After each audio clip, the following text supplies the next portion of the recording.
Warning. The following video contains strong language that some viewers may find offensive or disturbing. Lawyers. What's a law that isn't real that normal people insist exists? In the UK, people often claim that if an item is listed for sale in a shop, then the shop legally has to sell it to you at that price. This is not true at all as the shop doesn't have to sell you anything at any price. Often as a gesture of goodwill, shops will honor erroneous prices. But they are under absolutely no obligation to do so. Back when I had a goldfish, Rip Carl, I went to Pets at Home to buy him a bigger tank. It rang through at £0. Oh, checkout girl raises an eyebrow. We share a laugh. She messes about with the system a bit more. But all she gets is £0. Oh, so she calls her supervisor. We wait a few minutes. A few more. The queue is building behind me. Eventually she shrugs, prints a receipt for £0. Oh, and sends me on my way with my free fish tank. Good day for me and Carl. Edit. So glad my most upvoted post is one about my old fishy friend, happy crying face. Also thanks for the little blobby guild thing. Probate attorney here. I've had many people ask me when the reading of the will is going to take place. I explain to them that only happens in movies. But one of these days I am going to have one. And hire a mysterious blonde wearing a veil to sit in the corner quietly. Then I'll tell everyone that she inherits everything. Provided, of course, that she must adopt the decedent's cute but troublemaking 6-year-old child no one knew about. Or she can spend the night in a haunted house. Her choice. There will now be a requirement for such a mysterious lady's presence at the reading of my will. Written into my will, along with a handful of burly yet solemn fellows, dressed in stereotypical G-man attire, complete with sunglasses and earpieces. One will be Russian, or at least able to fake the accent consistently, and should only be curtly acknowledged by the others. Every one of them should be entirely vague about how they knew me except from business. And the men should all refuse to acknowledge the presence of the veiled woman, and feign terror if compelled to look at her. That commercial use of a photograph means selling the photograph. Commercial use means that there is an implied endorsement. You can take and sell photos of Eric Clapton all day long. Put that same photo in an advertisement for a certain guitar without a release and you can be sued. People that think it's illegal to be videotaped in a public space. I saw someone on Nextdoor complaining about my reasonable right to privacy in a public place. When someone was shaming 20 people standing together waiting for takeout. Sorry, that's the opposite of how it works. NAL. But here's one that bounces around legal advice every couple months. The age of majority in Mississippi is 21. So people say your parents control your life until then and you can't move out without permission until you are 21. The truth is that the law means they have an obligation to provide for you until you are 21. You can move out at 18 and not face any penalty or be forced to return. Although the age for Mississippi emancipation is officially 21, this only refers to emancipation from a parent's obligation to support their young adult financially. In Mississippi, individuals age 18 and older may vote, enter into legal contracts, take legal action against others and be sued for damages. Similarly, an individual age 18 or older who moves out of his parents' home is not considered a runaway in Mississippi and is not legally required to return to the family home. Single quote. Sovereign citizen stuff. I feel like enough folks have claimed to be sovereign citizens that it's become normal. But no, generally you can't declare yourself exempt from the laws in effect where you are. My first job while in school was as a law clerk was to respond to pro se writs of habeas corpus from prisoners. One of the first ones I was given was to respond to a guy that claimed he was falsely imprisoned because he had sovereign immunity. He had changed his name to Jesus Christ and claimed that because he was the sovereign, he was not subject to our laws anymore and needed to be released. I remember being very flummoxed on how to respond. I spent entirely too much time on that reply. An arrest isn't magically invalidated if the police don't read you your rights on the spot. There could be a whole thread of just misconceptions people have from watching cop TV. Miranda rights protect you from self-incrimination when being questioned by the police for a crime. It doesn't mean they have to Miranda you the second you get arrested. If you aren't questioned, then it doesn't apply. People also think it's illegal not to let them make a phone call after being arrested. Not quite on point. A lot of people don't understand that co-signing a loan means that you are on the hook for the loan as much as the other person. The car gets repoed and then they are shocked that their wages are getting garnished. Co-signing is not you saying you think your friend is a cool dude who is good for it, you're saying you will pay for it if they don't. And they want you on the hook because they think there is a good chance the main applicant is a deadbeat. Basically, don't co-sign shit for anybody. As a former lawyer, UK, I lost count of the amount of people that thought jaywalking was a crime. Unless it's a road that specifically states no pedestrians or a motorway. No such offense exists here. Edit, to clarify, I'm talking about it not being a crime in the UK.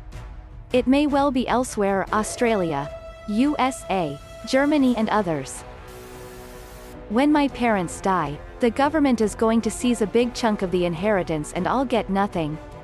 In the US this is a very common misconception. Although state inheritance taxes vary, the US federal taxes on inheritance don't actually kick in until the estate's value exceeds $5 million United States dollars. So, for the vast majority of working-class folks, the federal inheritance tax won't have any effect. But people will still talk to their family lawyers and ask about how much Uncle Sam is taking away when mom or dad die. Even though many people think so, there has actually never been a Danish law allowing you to beat up a Swede with a stick if he should walk across the ice on Øresund during winter. But, even though the law has never existed, it doesn't mean it shouldn't. This isn't exactly what you're asking for, but I think it's valuable for people to know. You do not need to wait 24 hours to report someone as missing. I would hope not, since every cop drama I've ever watched says the first 48 hours are the most important.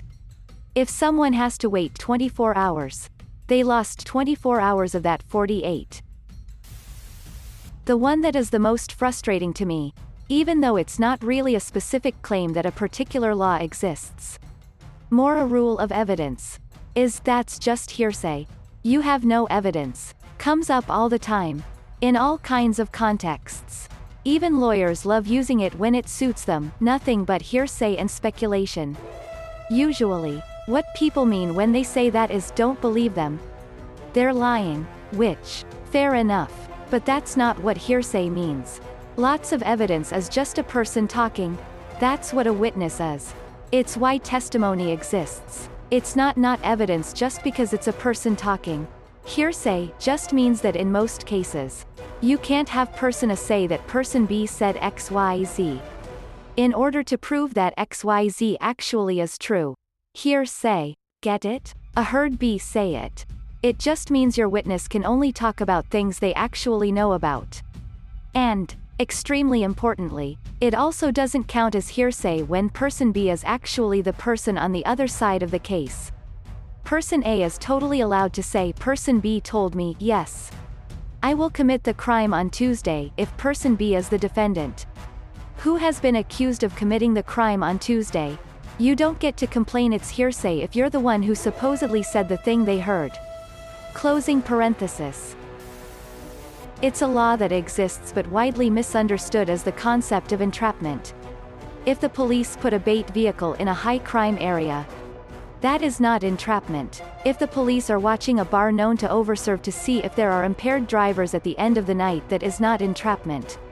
Entrapment only occurs when a gov agent suggests committing a crime that you were not otherwise going to commit. You can go 10 over the speed limit. My dad thought this was true as he was new to the country and quickly found out by a speeding ticket that it was not. Edit, I'm now realizing that this may vary from state to state and county to county. For my case, South Florida generally tolerates 10 over but is still technically illegal. This comes from the margin of error of speed radars. They have a 5-mile margin of error normally and thus people feel it's safe to go 5 over. If you're only going 5 over and get a ticket, you should contest it, and make sure to ask when the gun was last calibrated. I am no lawyer, but I don't feel like most of the villains in Scooby-Doo committed any actual crime. I don't think it's against the law to put on a mask and scare some trespassers on your own property. In the UK that it is illegal to drink under the age of 18. You can buy alcohol with a meal at 16, beer, wine, cider, and you are not breaking any laws if you give your child some alcohol in the privacy of your own home and they are over the age of 5. Edit, at 16 you have to be accompanied by an adult and it is paid for by the adult. Thanks you, Kellisk. Good Samaritan laws aren't nearly as broad as people think. For context, I work in emergency services. Some people believe that "I was trying to help" are the magic words that can get them out of any sticky situation. Edit, Good Sam laws vary by country and state. And the medical examples are a little more black and white than others. Adding a non-medical example of what I'm talking about, imagine you're driving your car and notice someone on the side of the road who needs help. As you swerve off the road to provide assistance to this person in need, you incidentally run over a child on the sidewalk. After the situation is over, you're definitely not free from the consequences of running over the child with your car just because you had good intentions of helping someone else. Versions of that story have occurred, and the drivers have tried to use a Good Samaritan defense because they meant well. There is absolutely some gray area on the subject, but if your unprompted action undoubtedly makes the situation worse than if you'd done nothing. Having good intentions is not a get-out-of-jail-free card. And a bunch of people don't understand that concept. Circumstantial evidence. Often pop culture portrayal of criminal law tries to draw a distinction between hard evidence like blood at the scene or a weapon in the suspect's possession from circumstantial evidence such as what a witness heard or mismatched entries in a calendar that contradict an alibi. How often have you heard a TV suspect, when confronted with some facts, say, "That's all circumstantial. It's not enough to convict me"? The viewer is left with the impression that the facts presented don't matter and that the law weighs circumstantial evidence less. In reality, the law doesn't afford any more weight to one type of evidence or another. There isn't even a formal distinction in criminal rules between the two. There is an academic distinction. Hard evidence, also called direct, is based on direct observation and doesn't require any explanation beyond the facts themselves. Circumstantial evidence requires some inference to arrive at the important fact to be proved. For example, a witness testifying that he saw the suspect stab the victim is direct evidence of the action of stabbing. But that witness could then testify that before the stabbing, he heard the suspect demand that the victim hand over his wallet and the victim refuse. This is circumstantial evidence of motive. You can infer that the suspect then stabbed the victim because he wanted the wallet and didn't get it when asked. Circumstantial evidence is often vital to establish certain criminal elements like motive that can't directly be observed. But there is no get-out-of-jail-free card just because evidence is circumstantial.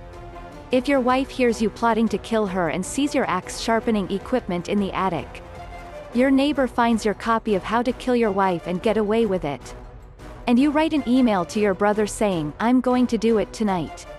That hoe cooked my steak well done," you're probably going to jail for murder. It's irrelevant that you destroyed your axe, cleaned the basement perfectly, ensured no witnesses, and fed the body to pigs. Circumstantial evidence can be enough.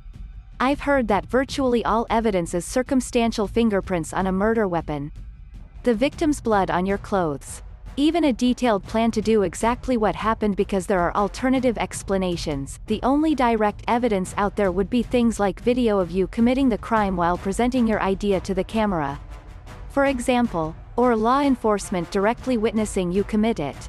Because of this, most cases are built on connecting the evidence, circumstantial or not, into a compelling narrative to establish guilt beyond any reasonable doubt before an established authority to judge, namely a jury of your peers or a judge themselves.